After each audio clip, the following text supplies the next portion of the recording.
La Bronze à Montréal, au Québec, vous avez choisi un grand groupe des années 1970, Nassel Riwan. Pourquoi ce coup de cœur?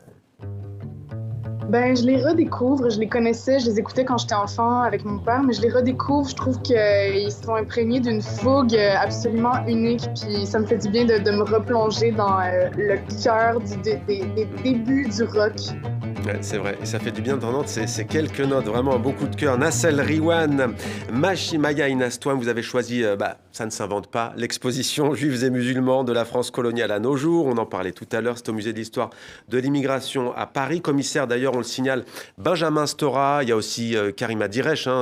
D'abord, dans le contexte actuel, qu'est-ce que ça peut apporter si on peut ouvrir? Pourquoi est-ce que vous conseilleriez à celles et ceux qui nous regardent d'y aller si elles le peuvent?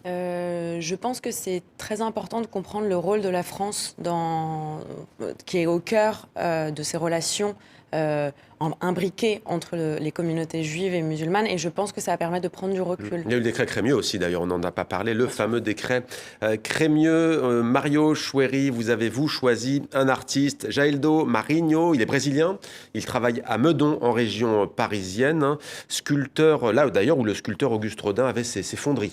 Oui, il y a un lien ici subliminal avec Picasso. On parlait d'École de Paris à l'époque. La France attire encore de grands artistes mondiaux. David Hockney travaille me semble, en Normandie, l'anglais. Anselme Kiefer travaille dans le Gard, le grand artiste allemand. Et on a la chance d'avoir un immense sculpteur brésilien, franco-brésilien, qui abolit les frontières entre sculpture et peinture, qui injecte son tempérament de peintre dans sa sculpture et vice-versa, qui est du côté des formes claires, comme vous voyez, sans étouffer les forces du lyrisme et du rêve. Où est-ce qu'on peut voir ces œuvres